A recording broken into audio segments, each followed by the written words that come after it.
if we really care about those values, if we care about things like protecting the environment and climate change, it's going to be imperative that Europe and the United States in particular work together.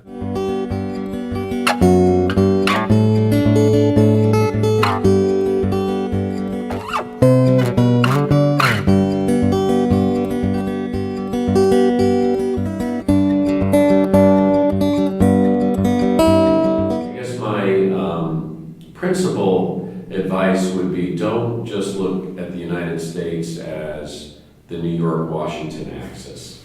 I think a lot of transatlantic groups tend to focus on that. They forget about the Midwest, they forget about the West in particular. And I think California, where I'm from, it's bigger than the Silicon Valley. But clearly there's a lot, I think, to be learned and gained for the transatlantic relationship, both in terms of how, in particular, the West has done in assimilating people from different cultures and different immigrant backgrounds. This is something that Europe is now struggling with.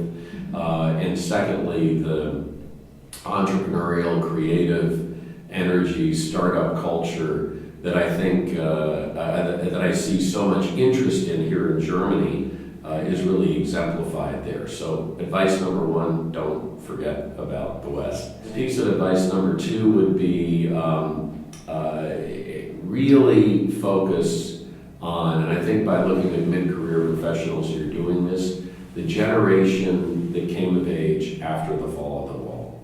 Because this generation does not have the visceral connection with the transatlantic relationship or with the United States that I think the baby boomers and those who came of age either right after the war or during the Cold War have. And I think that's very, very important.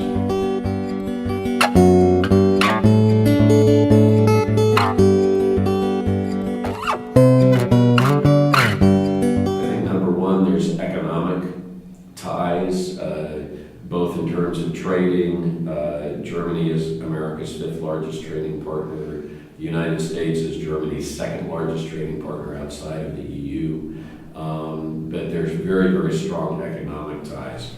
Cultural ties. 65 million Americans, including myself and my wife, have German heritage and German roots.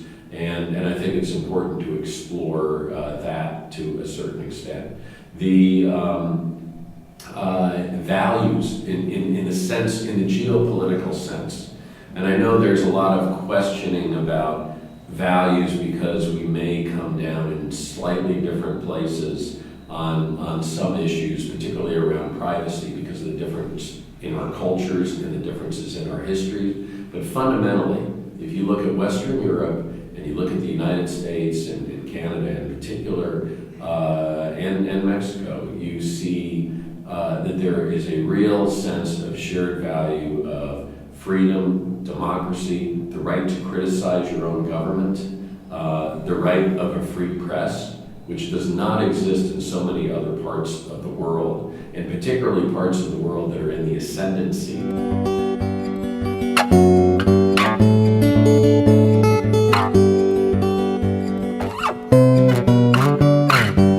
I think on one level there's a sense of some in Europe that, well, we're behind, we need to slow these guys down so we can play catch up.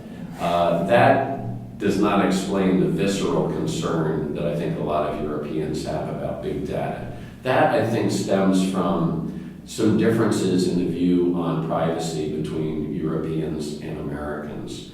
In Europe, my sense is that people feel their privacy has been violated if data is collected.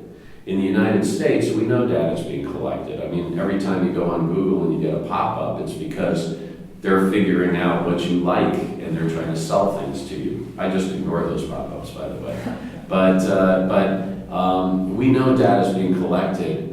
We feel our privacy has been violated if our data is being read, by other people, or our phone calls are listened to, or what have you. So it's a sort of different sense of privacy. And I also think, for whatever reasons, and maybe this pertains in part to German history, where data collection so horrifically used by government through both the Third Reich and the GDR, with the Stasi, to oppress and suppress and even terrorize its own people.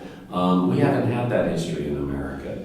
And so therefore, when there's a new technology that comes along, Americans tend to be very eager adapters of that. My favorite example of that is Google Street View.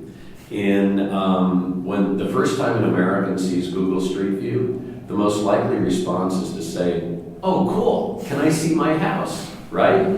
That isn't how Germans react, or most Europeans.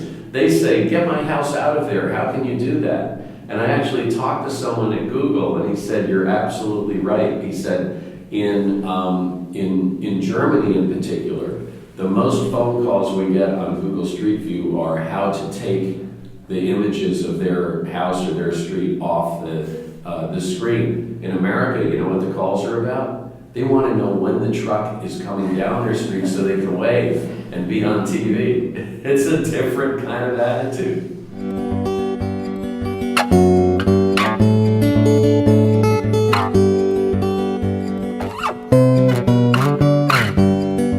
The leadership of Germany understands the geopolitical implications of TTIP way beyond just being another trade agreement.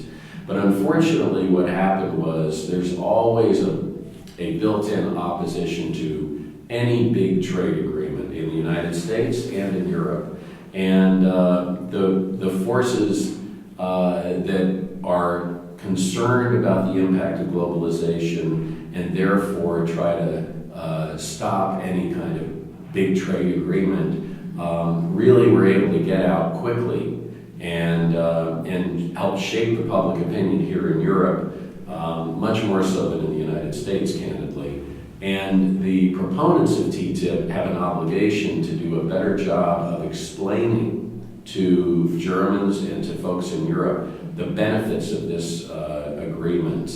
Candidly, Germany and Austria are the only countries in the EU where there is popular opposition to TTIP. And every other country in the EU, if the polls show there's 65% support for TTIP.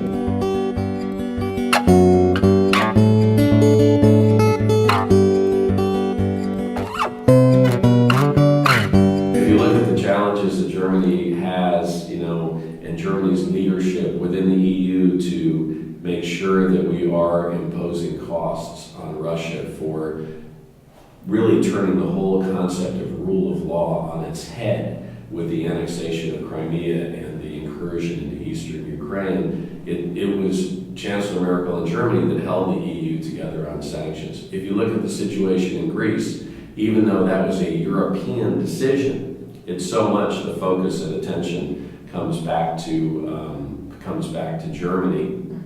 I guess maybe there's a little bit of truth in that. And even for people who are sometimes critical of what the United States is doing from a policy standpoint, which is when it comes to issues like Ebola, climate change, humanitarian relief, or dealing with addressing a tyrant who's undertaking some form of genocide or another, it won't happen without the leadership of the United States. And I think people, as frustrated as they can be with the United States, they also appreciate that leadership role. And I think at the same point, within Europe, we finally have an answer to that famous question posed by Henry Kissinger about when I want to call Europe, who do I call? The answer is Angela Merkel.